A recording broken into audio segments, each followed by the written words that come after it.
The following is a presentation of the Missouri Sports Network.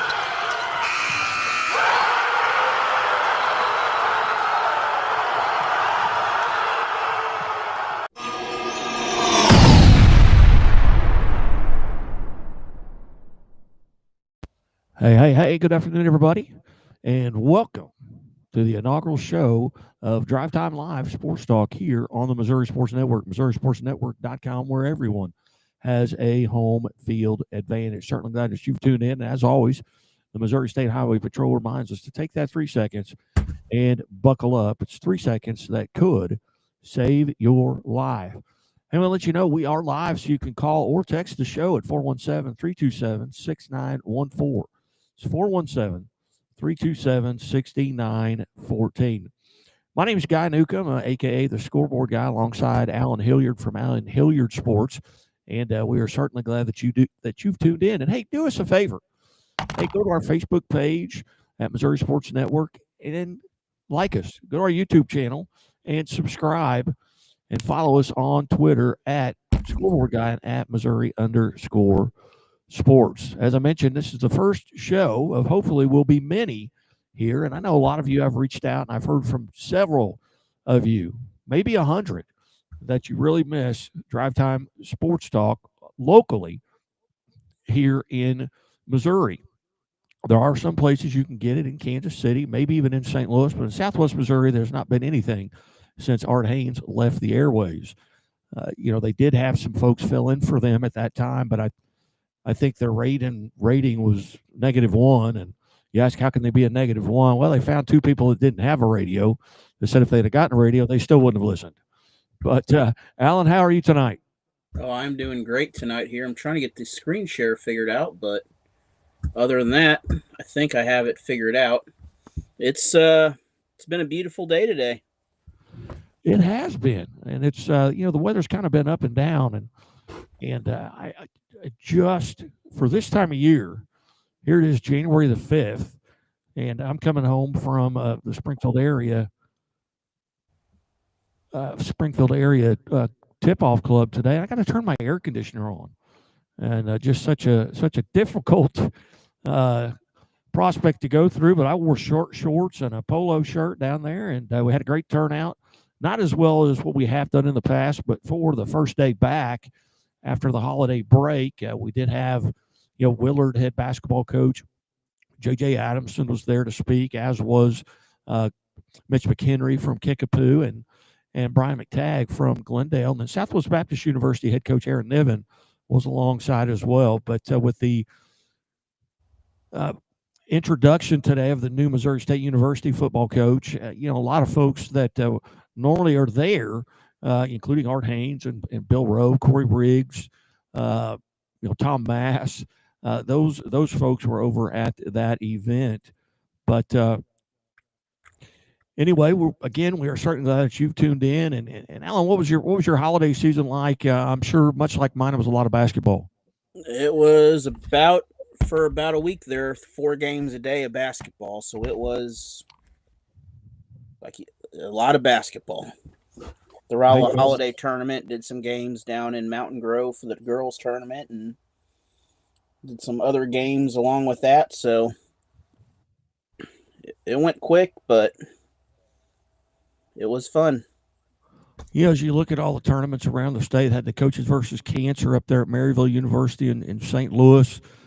You had obviously the pink and white, the blue and gold here in Southwest Missouri. The Walnut Grove Holiday Classic, which is 16 boys team, 16 girls team. They do such a tremendous job, but they have to start that back. I believe they started that on December the 20th because of the 32 teams at just the one gymnasium to get it all played in. But they get it done, and Rory Henry does a tremendous job with that. Darren Archer a year ago, had taken that, and he's back in coaching, back on the girls' side at Bolivar High School, and so lots of great tournaments going on. The pink and white, blue and gold, the seeds held, the 1 and 2 seeds on both sides, the pink and white, blue and gold. On all 4 sides, the 1 seeds come out on top, with Nixa getting a win over a very good Hartville team. Logan Rogersville wins as well on the boys' side. and what an athlete and just stud is Chase Branham there from Logan Rogersville. Look forward to that matchup between Logan Rogersville. I think still has Hartville ahead of them, as they also have Nixa ahead of them, and there'll be some tremendous matchups, and maybe even a Kickapoo on their deal. Kickapoo 8-2. They went up to Blue Valley Northwest and got a couple of wins there during the Blue and Gold because the Springfield schools kind of rotate in and out of it now with Kickapoo and Lee Central rotating out this year, and Hillcrest I don't believe was in it this year as well. So Glendale was part of that this year, and they had a decent showing. Tough way to end the game that they had with Republic in the third place game, where they with 3 seconds left and Glendale down 2, they call a foul on a 3-pointer against Republic. And the Glendale kid, to his credit, had to go to the line, hit all 3, and he did, and they got the win. But still really impressed with Rogersville, Hartville, Nixa. Kickapoo's having a tremendous season. And then on the girls' side in the pink and white, both Kickapoo and Stratford won there as well. And Leslie Hanchy's doing a tremendous job at Kickapoo here in her first 3 years. I mean, she's 60, I believe she's 69-6, and yet to win a state title, but they've got that incarnate word on, in their classification. But and then Stratford with the coach's daughters, they're having a tremendous season as well, and they're getting ready to go play up in the Sophie Cunningham Classic, and that'll be a tremendous experience for them as well. And talk about some of the teams that you got to see, Alan, in these holiday tournaments. Well, one of the teams that's impressed me, Dixon Lady Bulldogs this year, they are, I believe, 2 losses on the season right now, but with 6 girls on their roster, I think they're back to 7. One of their players was hurt. That was Ballard, and but their only 2 losses were in championship games by a total of not even 10 points this season so far. And then I got a chance to watch Republic the other night. I have some highlights actually from that ball game there. But Republic, they played Waynesville in the Battle of the Orange and Black Tigers, and both their boys and girls are very solid this year. But their girls especially look very nice. Yeah, Roland Jeff City also put on very nice tournaments here throughout the state. And then William Jewell, has their holiday Christmas tournament, and there's a 12 Courts of Christmas that starts earlier in December. But all in all, it's kind of nice to get through it, I guess. And but it was wall-to-wall basketball for me, watching on YouTube or tweeting out scores or watching on Twitter. But a lot of folks have great ways to get games out, whether it's Alan Hilliard Sports, putting the games out, or it's another YouTube channel, or the individual schools putting them out. But there's a lot of different ways you can watch high school basketball and college basketball at this time in our lives. Oh, especially with, you go to Huddle Fan and watch almost any team in the country now. Pretty much freely. Yeah. As we look at, the girls and boys state rankings, girls actually just came out today, I believe, as we kind of refresh this from MBCA. I think the January 5th girls state rankings came out earlier today, but today was in Class 1. Chadwick is ranked number 1. Rockport, St. Elizabeth, Walnut Grove, no surprise there. They're the 7 seed in the tournament over at Morrisville, and they end up winning the tournament. And they defeated Ash Grove, who I believe was the 4 seed or maybe the 3 seed in that tournament. But Lockwood here in Southwest Missouri, Bunker, Jamestown, and Green City kind of wrap up Class 1 girls. Class 2 girls is Clopton and then Tipton. And Coach Culpepper up there at Tipton, that just seems like they do it every year. And they actually had a shootout this past Saturday up there as well that Bolivar participated in. Norwood is ranked number 3 in Class 2, followed by Miller, Marionville, Neelyville, Harrisburg, Portageville, South Shelby, and Crocker. Class 3 girls, Principia is number 1, Centralia number 2, Highland, Skyline, Mid Buchanan, Ash Grove, Carrollton, El Dorado Springs, Adrian, and Willow Springs, who I'm looking forward to seeing. And in Class 4, it's Donovan. And Coach Epps down there at Donovan has done a tremendous job, and they actually have a bigger number of points, larger number of points between them and number 2, which is Lafayette St. Joe, followed by Stratford, Logan Rogersville, Cardinal Ritter, Chillicothe, St. Joe Benton, Boonville, and Pembroke Hill. And Class 5 girls, Marshfield still hangs on to the number 1 ranking. Farmington, MICDS, Festus, Live for Life, and Grandview are tied for number 5. And McDonald County, West Plains, Fort Zumwalt South, and Hillcrest cracks their way into the top 10. And in Class 6, I'll give you one guess as to who the number 1 ranked team in Class 6 girls. I'm going to bet it starts with Incarnate. It doesn't, indeed. IWA Incarnate Word Academy's number 1, followed by Kickapoo. Staley, who has got some tremendous athletes. And I'm looking forward to Staley and Incarnate Word. I think they may match up in that Sophie Cunningham Classic there at Columbia College. Lee Summit West, Corhezu Academy, Jackson, Lutheran St. Charles, Liberty, Marquette, and Park Hill South round out the top 10 there for the MBCA girls poll that just came out earlier this morning. Anybody on that list maybe surprise you that they're there, or maybe somebody that should be on it that isn't there? Well, Marshfield, they are impressing this year. They're looking like the old Marshfield. Remember them about 10, 15, 20 years ago? They are, they're kind of showing those signs that they're a solid team with, they're bringing in the right generation of players that are getting better every year, and they're keeping the talent.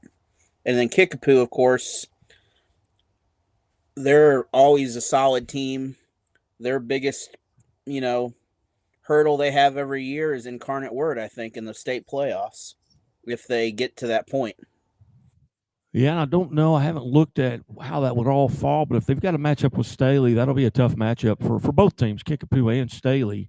But Staley's going to have to get through Lee Summit West, even to get to Kickapoo. Kickapoo has a little bit easier path to get, I believe, into that quarterfinals. And we'll maybe look at that here later on in the show. But those are some of your scores, your tournaments from around the area. And, big things happen over the weekend in the NFL and the college football playoff. You look at the college football playoff, and the number 2, the number 3, and the number 4 seeds are already all gone. With Oregon, I mean, they shut out Texas Tech, and that surprised me that their defense could shut out Texas Tech University, who was averaging, I think, 29 points a game or 39 points, something unbelievable. They don't even get in the end zone or through the goalpost, and Oregon wins 23-0. And then how about what Indiana did to Alabama? 38-3. That was probably the surprise of the weekend. It would have to be that or Miami defeating Ohio State. What are your takeaways from that, or maybe even Ole Miss kind of upsetting Georgia? I think, earlier Ole Miss this year had a chance to beat Georgia. That wasn't as much of an upset, but the Ohio State falling to Miami, that really, I think, shocked quite a few people, because you think about it, 3 of these teams in the top 10 weren't in the conference championship game of their conference. Yeah, that's right. And there seems to be a curse with the conference winners getting the 1 through 4 seed, going back to last year with only one team, Indiana, moving on, and they looked very solid also with, Alabama. Of course, Alabama earlier had a little bit of a scar on their record to start the year, a similar type of score, but it kind of shows that maybe they need to reseed these a little bit better with some sort of ranking instead of just automatic buys. Yeah, if you look at, and again, as we try and make sure that we got all of our networks open here. Maybe not as big a surprise in the transfer portal. I mean, look, last year in Vanderbilt upsets Alabama. Last year you've got guys moving around, and where Alabama and a lot of those SEC schools, they could just hoard athletes, and the guy that may be third on their depth chart at defensive end is going to play in the NFL, but he doesn't want to be third on their depth chart, so he's going to go to Indiana. Well, look at the Missouri the Ole Miss quarterback that may be going to Missouri because he got beat out by another quarterback, possibly. So the talent level there goes deep. Well, Trinidad Chambliss, the quarterback at Ole Miss, he was the backup to Simpson earlier this season when Simpson got hurt. Well, and he never got his position back. And Trinidad Chambliss is not a big quarterback, but he may be the best deep pass thrower, in college football. You would have an argument with Dante Moore there at Oregon, but Trinidad Chambliss a year ago was playing in the national championship at the Division II level for Ferris State, and just reached out, wanted to go Division I. He knew he was going to be the backup, but once he got that start. He was there for good, and he had an unbelievable. And that UGA quarterback Gunnar Stockton, those two guys had just a massive battle, during the entire game, and they were taking shots. I don't know if you saw the shot that Gunnar Stockton took, and he ended up completing the pass. But I mean, the first thing that hit the ground was the back of his head. That defense was just all over that ball game. It was crazy. Now you've got a matchup here on January 9th at 7:30. I'm sorry, January 8th at 7:30 is the Miami Ole Miss game. And then January 9th at 7:30 is the Indiana-Oregon game. And do you feel like maybe, obviously they split those up to stay away from the NFL games that are coming up over the weekend. They don't want to compete with that. But why not play them both on Friday night? Why play one Thursday night, give that Miami Ole Miss winner an extra day of rest? I mean, these teams now, if Indiana wins out, they'll be the first team in NCAA football history to win 16 games in a season. That's a long season when you talk about the NFL.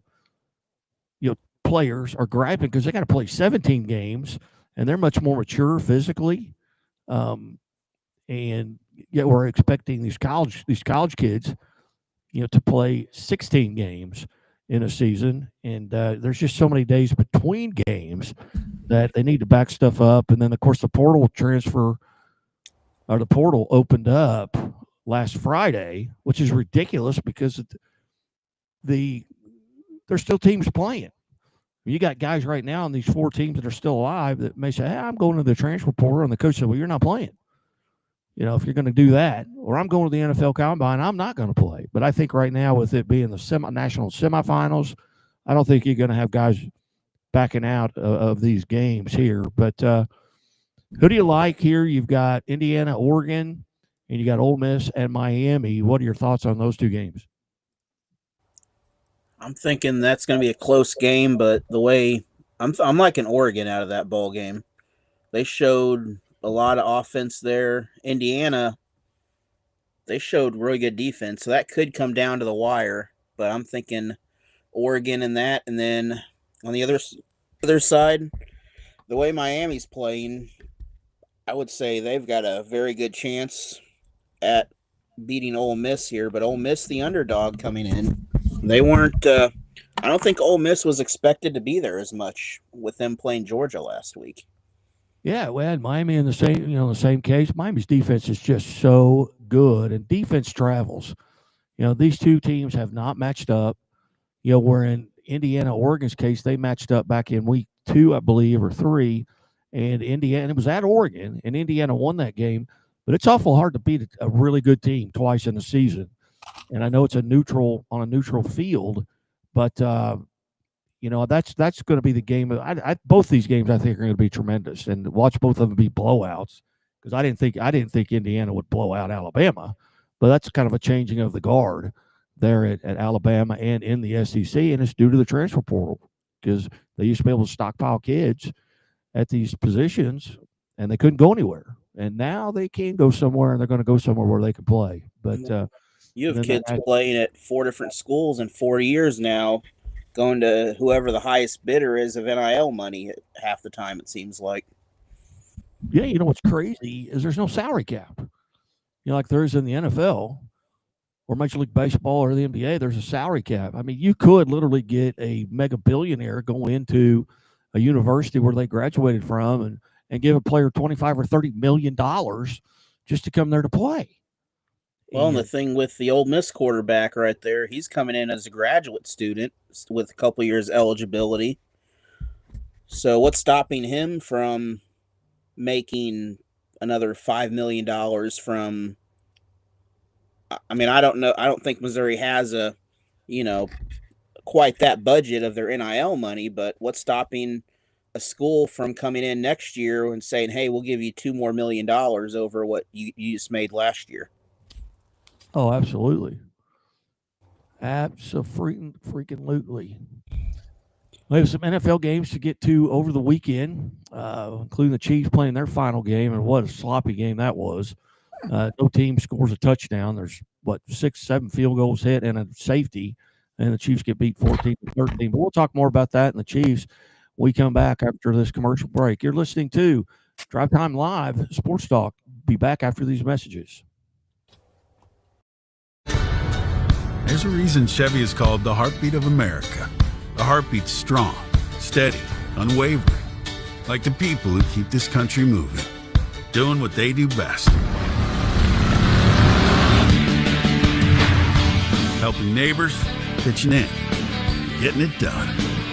For them, only America's most dependable truck will do. And every Chevy truck, like every Chevy driver, dependability comes standard. Seems Bill's up the creek without a paddle. That's not funny. And while he really wants a new boat, at Central Bank, we're helping Bill plan for what's most important. Like retiring early and fishing whenever he wants. Hey, Bill, try it again. Fine. Hope a new boat's part of this plan. Dream bigger, Bill. We're thinking about a cabin, too. Now that's a plan. The Walnut Street Inn is located in the heart of Springfield on historic Walnut Street, just blocks away from the Missouri State Campus, Hammonds Field, Great Southern Arena, and downtown Springfield. The Walnut Street Inn features newly remodeled rooms, breakfast served daily, and a friendly, accommodating staff. The Walnut Street Inn is also a great venue for private events. Book your stay or get more information at walnutstreetinn.com or call 417-864-6346. The innocence of youth. Is there anything any better? But soon they'll be in high school and facing all the same challenges you faced.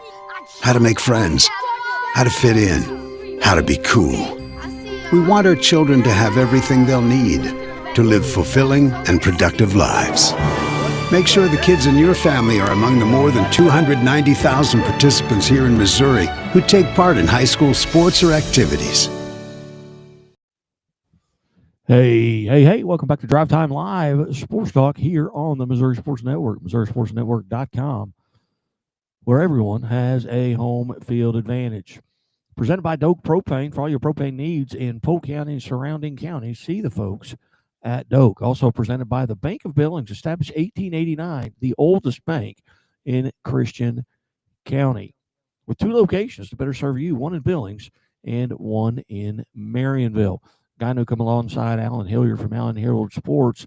We look back at the NFL over the weekend. On Saturday, you had the Buccaneers defeating Carolina Panthers 16-14, which gave both those teams the same record. However, because the Falcons beat the Saints on Sunday, that eliminated the Buccaneers and put the Panthers in the playoff due to the tiebreaker rules. Also on Saturday, the Seahawks defeated the 49ers 13-3, and they They secure the 1 seed with their record being at 14-3. They're 8-1 on the road, but they'll be home now throughout the playoffs, and not too far from home if they make it to the Super Bowl, which will be in San Francisco. Now, I mentioned the Falcons beat the Saints 19-17. It was the Browns over the Bengals 20-18. And Stefanski from the Browns, he gets it's Black Monday, so he loses his job. The Packers fall to the Vikings 16-3. Cowboys fall to the Giants 34-17. The Giants just 4-13 on the season. Cowboys 7-9-1. Jacksonville Jaguars, man, they're 13-4. They won 41-7, but they may have played the worst team in the NFL, the Tennessee Titans. But they're going to be something to deal with in the playoffs, as are the Texans, who are 12-5 and maybe the best defense remaining in this year's tournament. 38-30 over the Colts. The Bills 35-8 over the Jets. The Bears fall to the Lions 19-16. Denver secures the 1 seed in the AFC with a 19-3 win over the Chargers. The Raiders, as I mentioned, they defeat the Chiefs 14-12. The Raiders get 4 field goals and a safety, and the Chiefs get 4 field goals. Rams over the Cardinals 37-20. Patriots 38-10. They win. That's their 14th victory, and they're the 1 seed in the AFC. And Washington defeats the Eagles 24-17, and then holy cow, last night 26-24, the Steelers win the game 10-7 to win the division and put themselves in the playoffs. And I watched that game for 3 quarters, on and off. I thought, man, it's going to be a great game. This is going to determine who wins that division, who goes to the playoffs. And the first 3 quarters of that game was just terrible football. It's 13-10 going into the 4th, and then that last maybe 8 or 10 minutes of that game, it just was a flurry of touchdown, field goal, touchdown, field goal. And then the Ravens, with 3 seconds left, they get a 44-yard attempt to win the game, win the division, put themselves in the playoff, and the kid shanks it. And it was – but I wish I could just go back and watch the 4th quarter, because the rest of the game was just sucked. But, that sets up for week 1, wild card weekend. Games on January the 10th at 3:30 will be the Rams at Carolina. And at 7 o'clock will be Green Bay at Chicago. January 11th, there are 3 games that day, 1 at noon, 1 at 3:30, and 1 at 7. The noon game is Buffalo at Jacksonville. San Francisco hosts Philadelphia. And then the Chargers go to New England, and Houston will be at Pittsburgh on Monday night. So that's kind of set up there for the NFL playoff picture. It kind of sucks that the Chiefs aren't in it, but they had a brutal year and maybe the biggest disappointment of the 2025 NFL season. What are your thoughts? Well, the Chiefs' injuries kind of piled up, and then when Mahomes went down, I think that pretty much put the nail in the coffin for the Chiefs this season here. They ended on an ugly matchup, but the positive thing is with the draft coming up, they're going to get a top 10 pick out of that. They get a chance to bring in maybe a good young player at maybe another quarterback for a good backup, maybe a wide receiver, maybe they work on the line or something like that. But I'm sure the staff is spending quite a few hours a day looking at some of these college players and looking at these free agents to, really just try to find the right pick for them to get back to what they are. Mahomes is going to be coming back after his injury there. He's out till next year. Hopefully he's back in time, and then hopefully Kelsey and them decide to come back. And Kelsey, I think right now he's planning to, but no official announcement on that. Yeah, I don't think Kelsey. I just don't think I don't think he's coming back. You could kind of see a dejected look on his face as he walked off the field, probably for the last time on Sunday. He does get over 13,000 yards. He's a record breaker. He's one of the top two tight ends in NFL history. And what's weird, both of them played in Kansas City with Gonzalez and now Kelsey, but he has clearly lost a step and really cost them some games this year. Number one, you had the self-inflicted injury that, to Worthy there of week 1 or 2 where he ran into him because he ran the wrong route and he separated his shoulder. Then you had 2 or at least twice where he tipped a pass that right off his hands and got intercepted in the red zone. That was 2 games right there that they would have and should have won there early. And then with the offensive line, the right tackle is terrible. They had injuries all up and down the line. They were lucky they could even field a team, going into the week 16 and 17 or 17 and 18, however you want to look at it. But game 16 and 17, they're lucky they could field a team. And their backup quarterback, when Mincher went down, he tears his ACL. So now they've got Oladonko, who I don't even know where he played college football at. I think it was at South Dakota. But, he fumbles the ball twice yesterday. It just miserable. They look miserable all year long. And now you got Mike Nagy, who's being considered for a head coaching position. He didn't do anything for the Chiefs. I mean, he didn't develop. None of those Chiefs on the offensive side of the football were any better. And in fact, worse, just under his tutelage. I'm ready for him to go. I'm ready to get rid of Nagy and let him walk. I think Kelsey's gone. I think Trent McDuffie may be traded just because he's, number one, he's going to end up, his rookie contract's up this year, and he's one of the best corners in the league, kind of a shutdown corner. I'd say top 5. He's going to get offered some big money somewhere. Yeah. And the Chiefs are $41 million over the salary cap. So they're going to have to cut some salary if they're going to bring in some new guys. But, these guys, these first 3 draft picks of 2026 for the Kansas City Chiefs, they've got to be NFL ready because they're going to need them. Well, they're going to be starting probably the first game of their career, I imagine, because unless they can get some free agents out of that, they're going to need to get some of these good young players to start developing, kind of like what happened before with Mahomes and the other players.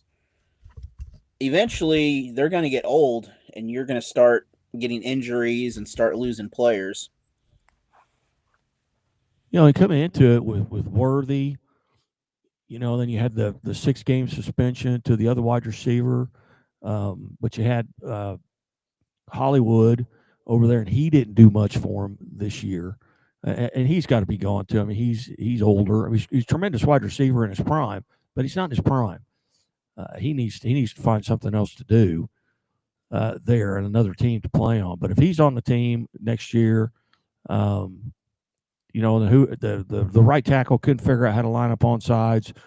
Jones couldn't figure out how to line up on sides. I mean, they just had stupid penalties. I remember a game, you go back 3 weeks ago, and it's 4th down, and Jones is clearly lined up off sides. Well, they see it on the Chiefs sideline, and they call a timeout, and they tell him, you're off sides. It's 4th down. You're off sides. You've lined up in the neutral zone.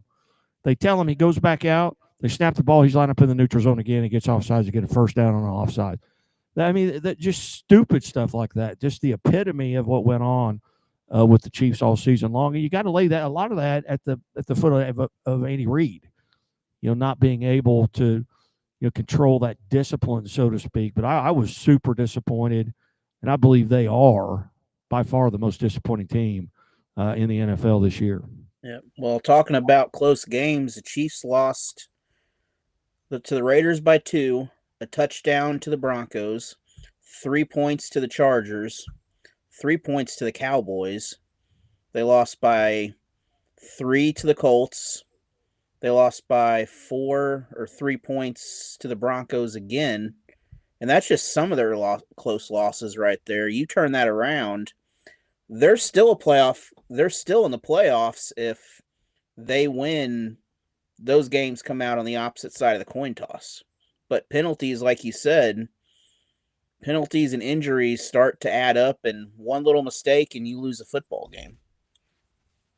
Now, this is how bad they are. The Raiders, by virtue of their record, get the number 1 overall pick, and that's who just beat the Chiefs. And, the Chiefs are going to draft 9th, and you can get guys, in that 9th spot. I mean, there's been folks talking about maybe even some mock drafts, Jeremiah Love falling to them at that 9th spot. Well, they need a running back because I think Pacheco's done. The Brashear, I believe was his name. They gave the ball. He looked good. And he's just got to put a little bit more weight on him if he's going to run between the tackles. But right now, they don't have tackles he can run between, and they're just not very good. So they're, running back, tight end, right tackle, maybe a defensive lineman, and if they lose Trent McDuffie, then they're going to need another shutdown corner. But with being $41 million over, that's just something they're going to have to deal with. But the draft order this year, the Raiders are number 1, Jets are number 2, Cardinals 3, Titans 4, Giants 5, Browns 6, Commanders at 7, Saints at 8, Chiefs at 9, the Bengals at 10. The last time that the Chiefs drafted in the top 10 spots, they moved up and they took Patrick Mahomes. So hopefully they could get another franchise type player in that top 10 spot, or trade out of it and maybe pick up a couple more, second or third round picks for that 9 spot. But because they're going to need to replace a lot of their roster if they're going to make another run. Yeah, just to be competitive, because the Broncos are stepping up now. The Chargers have, the last couple of years have gotten better. It's what happens is when you're complacent so long with the same general stars, eventually everyone else is going to get just a little bit better. Yeah, well, they're going to have to get a lot better, and this is the college football version of the transfer portal. They're going to have to go out and get guys. The problem is that college football doesn't have a spending cap or a salary cap. NFL does, and the Chiefs are $41 million over it.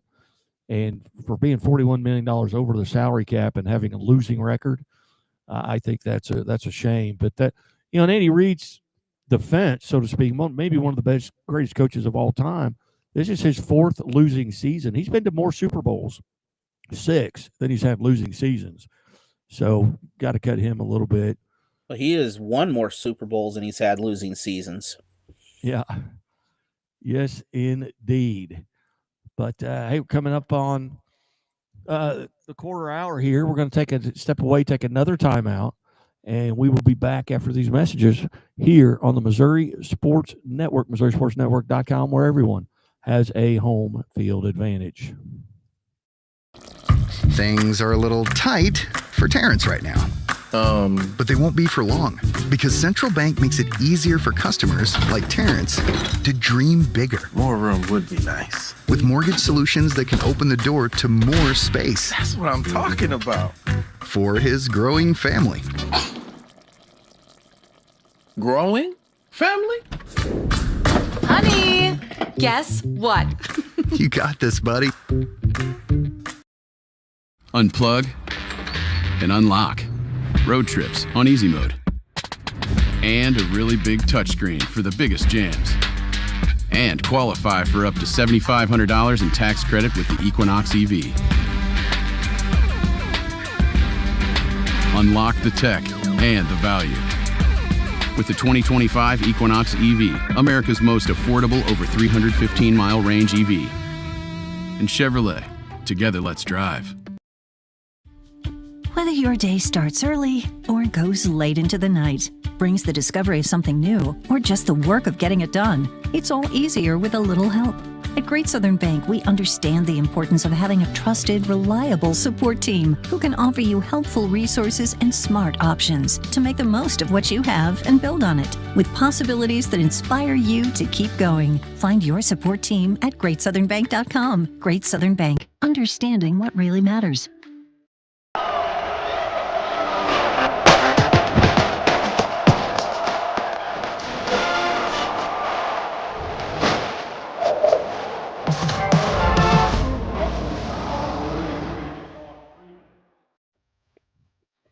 Hey, welcome back to Drive Time Live Sports Talk here on the Missouri Sports Network. And, something brought up during the break, talking about the Chiefs being the most disappointed team in the NFL. They're no longer, come 2031, will they be a member? Will they be paying taxes in the state of Missouri? As they're going to move to the Kansas side of the border? And it's, I don't. It's hard for me to tell an owner of a business what they should and shouldn't do, but the people of Missouri have been very good to the Kansas City Chiefs, Alan, and for them to move across when everybody thought of, I mean, even the mayor, comes out and says, "Hey, I've met with so and so and so and so," and they're not moving. But we'll see. We'll see what happens. What are your thoughts on the Chiefs going across the state line? Well, I think a lot of it's about, they voted down to keep the funding there for the Chiefs to help them build that new stadium. The city and county voted that down up in Kansas City. And then Kansas comes in and they offer the Chiefs, these star bonds, which essentially, free money for the Chiefs. They just pay it back with tax money. And I believe they still have a Kansas City address, though. It just has a KCK on it instead of KCMO this year, or in 2031. Yes, indeed. And, we were talking about the Chiefs having that, top 10 pick. And you look at, last year was an offensive lineman that went to Atlanta. 2 years ago, Romeo Dunze, wide receiver, was taken by Washington at the 9th spot. J.J. McCarthy was taken out of Michigan at the 10 spot at quarterback. Bo Nix at number 12. So there are obviously some great opportunities in that top 10 as you go back to the 2023 draft. Jalen Carter was the 9th. Bijan Robinson was the 8th player picked. Jalen Carter and then Darnell Wright. So Jahmyr Gibbs. So you've got some great players, NFL producers who have been picked in that spot. You go back to the 2022 draft pick at number 9 is Charles Cross, offensive lineman. Garrett Wilson is 10. Drake London.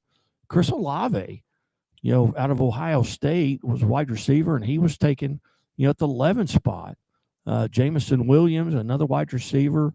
So, excuse me, you've got opportunities there to get some talent in that, in that right around that top 10. But moving on now to Evangel University Athletics. On the men's basketball side, they're 10-4 overall. They're 6-2 in the conference, 6-0 at home. And their most recent victory was Saturday against McPherson College. They won 78-60. So Coach Capel has done a good job there with Evangel on the men's side. But how about the women? They're 11-1. They've won 10 in a row, and it's their last game against McPherson College at home. They won 108-50. They won by 58 points. And only had 2 players scoring double figures. But they had 15 players score overall, and they're averaging something like 96 points a game. You go back to Crawley's Ridge, and their opening day, they won 133-30. That's a little ridiculous. And then 96-91, 95-88, 95-48, 60-54. Then an overtime win at Stevens College, 78-70. Then they lost to Central Missouri, and then they beat St. Mary, University of St. Mary out of Kansas, which is a KCAC game, 104-77. Then they won 102-81, 102-73, 113-65, 108-50. It's just they're just putting up some ridiculous numbers there on the Evangel women's side of the coin there, and it's when you look at Coach coming over, Maddie Wallace coming over from Mission University, she played at Evangel. She's an Ash Grove girl. But obviously they've made a very wise decision there taking her. But 100 points a game with a shot clock, that's just ridiculous. That's a lot of scoring and scoring accurately when you're doing it. Elsewhere in the city, Michigan University's 5-9 overall. They lost their last time out to Benedictine College, but that was clear back on the 17th of December, and they don't play again until tomorrow night. And they've got Central Baptist College coming in there. And the Patriots are 1-0 in the conference, 1-2 at home, 3-6 on the road, and 1-1 in neutral sites. On the women's side there at Michigan University, they're 5-7.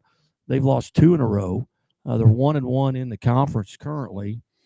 And their last time out, they lost 104-98 to the University of Health Sciences and Pharmacy in St. Louis.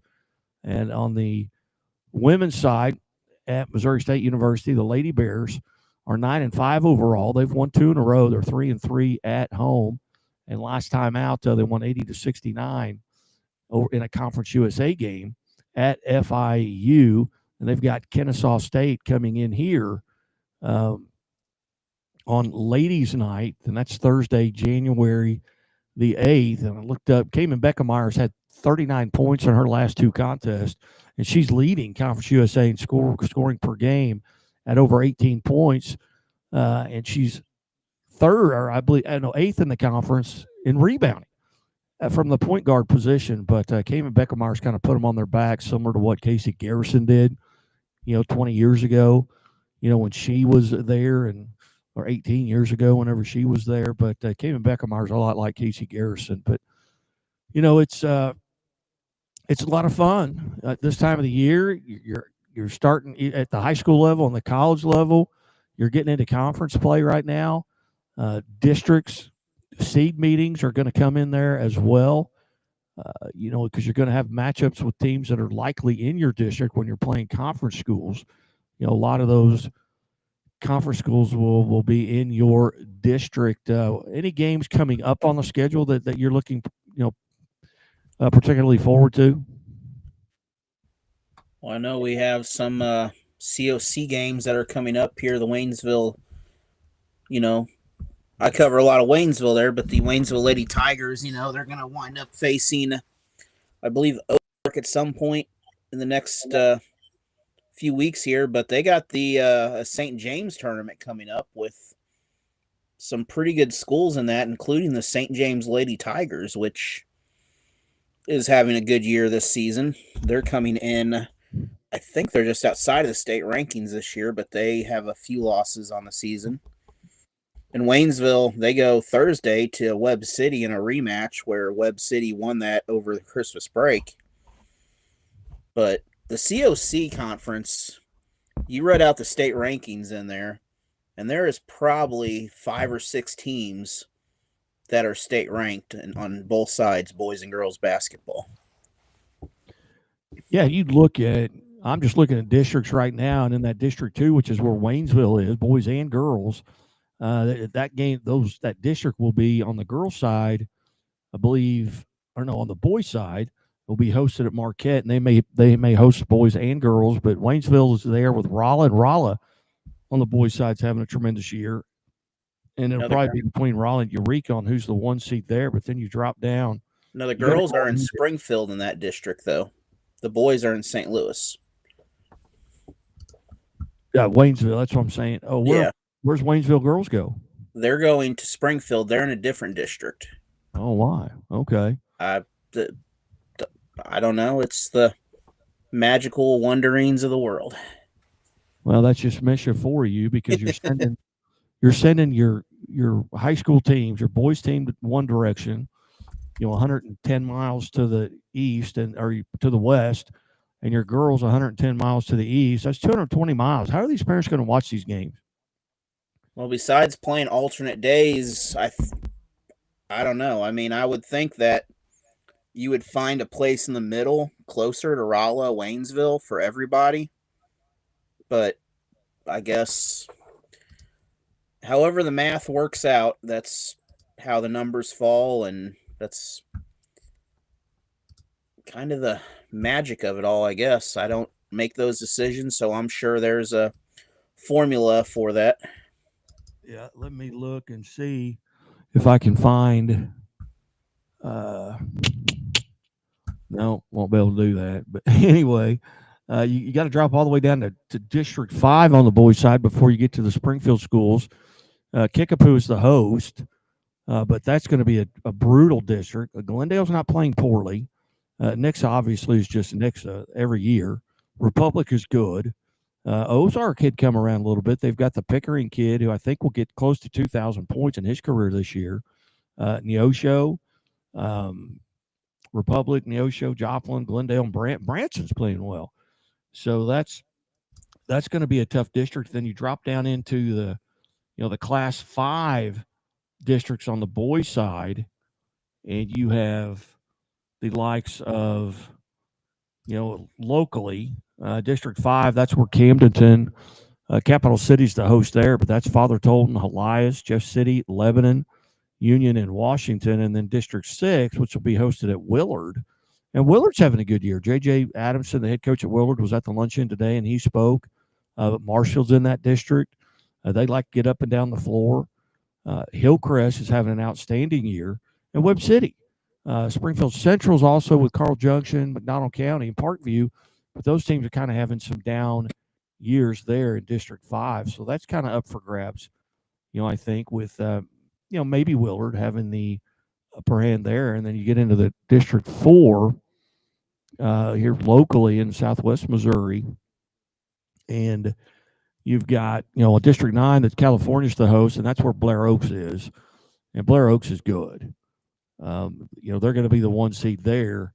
And then Bolivar hosts District 10, where Rogersville will be the 1 seed. Bolivar's probably the 2 seed in that district. Mountain Grove's in that, Stratford, Warsaw, and Buffalo.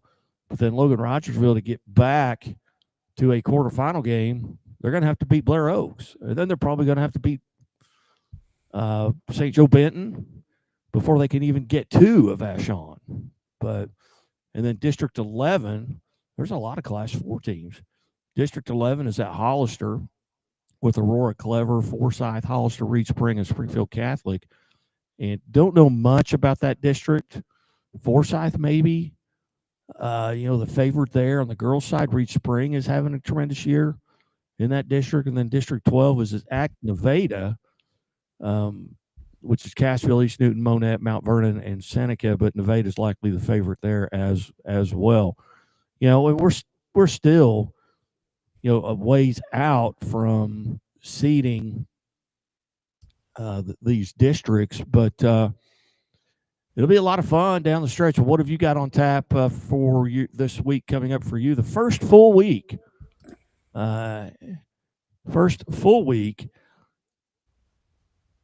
of 2026. Well, tomorrow I got a doubleheader, Crocker and Chamois. The girls play at 6. Boys will follow afterwards, a game at Crocker. And then Thursday, I'll be on the road for the, short trip to almost Oklahoma there to watch the Webb City and Waynesville ball game. And then Waynesville will host, on the opposite side of the state, they'll host Fox coming into town. Both are rematches from the Rolla Holiday Tournament, where Waynesville defeated Fox and Webb City defeated Waynesville. And then on Saturday, we're going to try out some swimming, see how that goes. Not sure how it's going to work yet, but see how that goes. Are you recording it? Are you calling it? What are you doing? Well, I'm streaming it. I'm not sure I'd have enough knowledge to call swimming, but I have done it at Mizzou before, so I know how to set it up. Oh, very good. Very, very good. Well, we're going to take our final time out here. We'll come back and we will wrap it up here on Drive Time Live Sports Talk. Hey, we got through an hour, Alan, and so far, no problems. We might, Alan, do you have an interview maybe that you could play when we come back after this break for maybe some of the Christmas time tournament, Christmas holiday tournaments that you did. Have you got a favorite interview you'd like to play when we come back? I do. I've got several here. We can pick one of them here. I got St. Pius girls. I've got Waynesville girls, Rolla girls, Rolla boys. How about we do Rolla boys? I got the Webb City girls coach also. Yeah, we'll do those two when we come back here on right. Drive Time Live Sports Talk with Guy Newcomb, aka the Scoreboard Guy. We'll be back after these messages from one of our sponsors.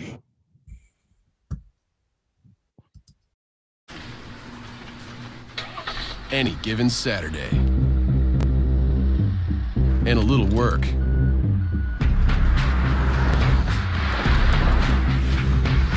And a little play. Hey, little help? And a truck that says no to nothing. Hi, Dad. Can I get them a ride? Yeah. The Silverado Trail Boss and Chevrolet. Together, let's drive. Leaders know there's no guide to greatness. When everyone else says something can't be done, they know it only hasn't been done yet. True leaders weather the fiercest storms and look deep within themselves to rise above and help others find their way forward. At Great Southern Bank, we're proud to partner with visionaries that help raise the tide for all of us. And when you're ready to bring your vision to life, we'll be right behind you with award-winning support. What rhymes with great? Participate. Where does greatness start? Here, in the classroom. On the stage. In the pool. On the field. Where will your greatness take you? To better grades. To more friends. Yeah! Be great. Participate!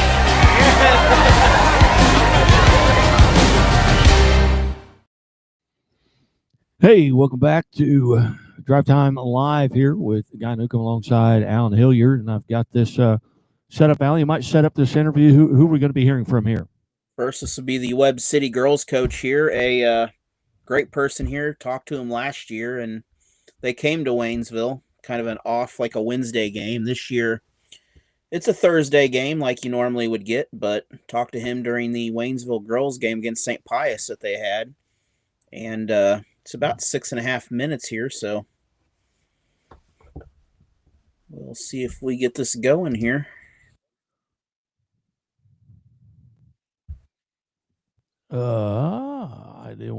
I don't have audio. Can you hear the audio? Is there no audio coming through on yours? No, sir. How can we play audio? Yeah, it says it's hooked to an iMac microphone. Let's see if it'll play now. Oh, there we go.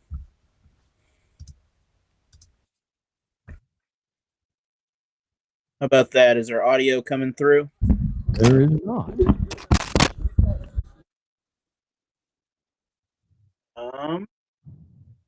Still no audio. Let's see if I can figure out. Live radio. It's a lot of fun. But this is our first opportunity, first time we've tried to get this audio here, but we will figure it out. Why do we not have audio? We have a local video. Yeah. That's all right. We'll try and local videos requires a capable device to play. I'm sure my device can handle it. Okay, I think I have. Here, let me do some magic here real quick, and I will think I've got it figured out. Meanwhile, you're listening to Drive Time Live here on the Missouri Sports Network, MissouriSportsNetwork.com, where everyone has a home field advantage. I'm getting text messages now, so people are listening. They just they're like, "There's no audio on that," and broken. Hopefully, my audio is still going, but I think you're going pretty good there. Yeah, but hey, you can drop us a text 417-327-6914.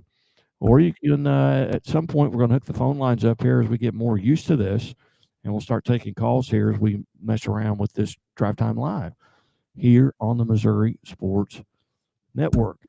Yep. I think I got it figured out.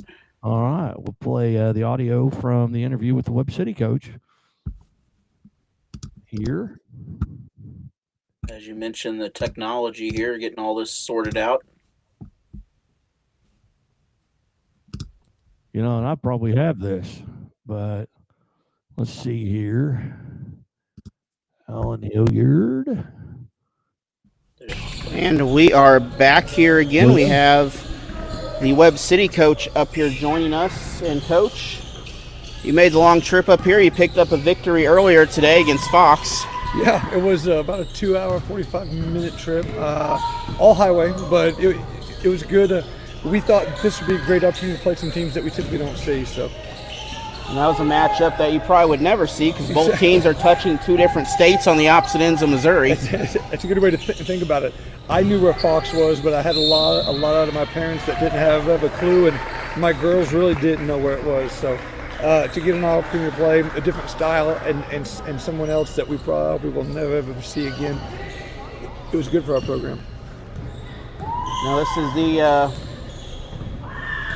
second year that it's the end of the second year that Waynesville have been in the COC, but this year the Lady Tigers will be heading down to Webb City this year, and last year he came up to Waynesville here, made that almost the same distance trip basically up here to Rolla.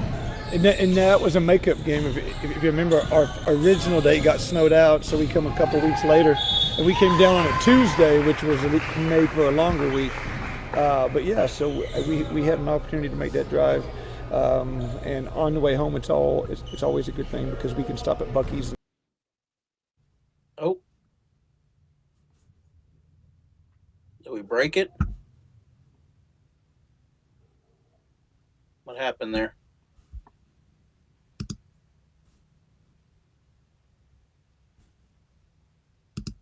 What happened there?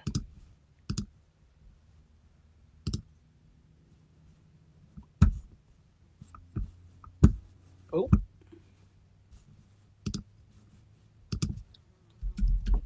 Oh.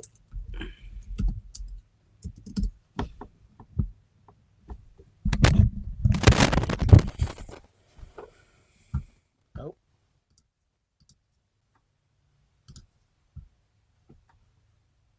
I just lost it. Hey, guy, are you still there?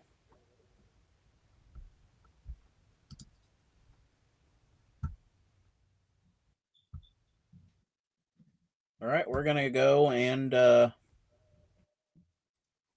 something just broke there, but we'll play the Rolla boys coach interview while we figure out what happened with that. Okay. Oh, there you are. Now you're back. Yeah, what happened here? I don't know. That interview. Failure of and welcome. Whoa, a little bit warm there. There we go. Welcome back here. It is second half basketball time. We're here with the varsity boys coach here from Rolla High School. This is the JV playing right now due to a team that dropped out. But so, Coach, it's Christmas time, that time of year again, and right Merry after Christmas. Al. Thank you. You too. But right after Christmas is the time of year when you have holiday basketball here. Yeah, it's fun. Got a lot of teams coming in and several good teams here, and both on the boys' side and the girls' side, and should be a fun weekend. Yep. So you've had a fairly decent season so far. Not too many struggles coming in, but obviously you've got some tough opponents you've played, and you are going to play some more tough opponents, especially this week here. I know Eugene coming in, a new team in the tournament this year. They're a tough team. Reigning state champ. Yep. And they're a very stout team this year. Yeah, they'll be really good. This Mexico team, they're a really good team, and they're playing well even without their best player probably. He's been injured for about 5 weeks now, and it'll make them even more solid. You got some other teams coming in. You have St. Pius, who's here every year. Principia, watched them on ESPN last night. They were here last year. Yeah, that Principia has turned into a national powerhouse, haven't they? Oh, that an amazing game against, I think it was third place was Bartlett, Tennessee, I believe, and sure, very good ball game here. But your JV kids, stepping up to fill in for the gap. Yeah, it's nice. They're out there battling. They're giving everything they've got. They're up against a team that's quite a bit better than what they're used to seeing in the JV games. And but this is a bunch that's got a fast track. We've got a really solid senior core this year for the varsity, but this group's got to do some fast tracking and be ready to play next year. And the work ethic that so many of them have, I have confidence in them that they'll be ready to step up. All right, and then what's looking ahead after the New Year's here? Any big opponents? Yeah, we get to play a game at home against, pretty sure it's Marshfield. And then right after that, I think it's the 9th and 10th or 10th and 11th, somewhere around there, we go to a shootout down in Branson. We'll play, Blue Valley Northwest is our first opponent on a Friday night, and they're a super high-powered, high-quality team. And St. Joe Benton is our Saturday game at 1 o'clock, and St. Joe Benton was Final Four team last year as well. So, and they're loaded. It'll be a really good weekend for us to get some good basketball in. Well, they're not only Final Four in basketball a couple springs ago. They were, I believe, state champions in baseball too up there. Sure, So it wouldn't surprise me. They've got a wealth of athletes there. So, Coach, from what you get to sit on the bench tonight and kind of watch a little bit here. Are you seeing some positiveness out of some of these kids here? Well, they're trying to be positive, bless their hearts. I tell you, it's when you're getting beat the way we're getting beat right now in this. It's the main thing is you just keep your head down, keep grinding, give the effort that you know to give, and then try to do what Coach is telling you to do. They do that, and it's a positive. Yeah. So later on tonight, you are facing. Actually, I forgot who you're facing. It's not St. Pius this year, is it? It's no, we play the Class 6 school out of St. Louis, Fox, and they're coached by a friend of mine, Chris Miller. We play them at 7 o'clock tonight over at the high school. And that is a team actually Waynesville will be playing in about a week or so also over at Waynesville. I got you, yeah. But Fox, of course, a pretty nice area, St. Louis down there to go visit. Yeah, it is. Yeah. All right, Coach, appreciate it here. We're gonna get back to the ball game here, but okay, buddy. Thanks a lot. We figure, and by the way, AI is definitely not taking over yet basketball because huddle cameras are like a 5-year-old that is distracted. Yeah, I see you up here having to move everything, and you're a one-man show. You do a whale of a job with it. Thanks a lot for covering us out. All right, not a problem there. Talk to you later. All right, welcome back here to Drive Time Live here on the Missouri Sports Network, and Guy Newcomb alongside Alan Hilliard, and had a hiccup there in that first interview, but not really sure what happened. But hey, like I said, this is the first time we've done this, so you can watch. We're just trying to fill a void. You can, if you do want to watch it, you go to Alan Hilliard Sports on YouTube, and you can watch that. And I don't know how many more interviews and games are on there now. The numbers gotten out of hand a little bit. Yes, indeed. Yes, indeed. But we've got a couple of hundred live viewers right now, and that's not going to include the show will automatically be archived to our YouTube channel and Alan Hilliard's YouTube channel. Well, I think I may be speaking out of turn there for you, Alan, but I know it's on the Missouri Sports Network. It's archived and it'll be there forever. So we really appreciate everybody kind of tuning in. Hey, send us a text, drop us an email, and hey, do us a favor, go to the YouTube channels and subscribe. Go to our Facebook page and give us a like. And I know we've got viewers from around the world. And again, this is Guy Newcomb saying, hey, hope everybody has a great evening. And we will talk to you very soon.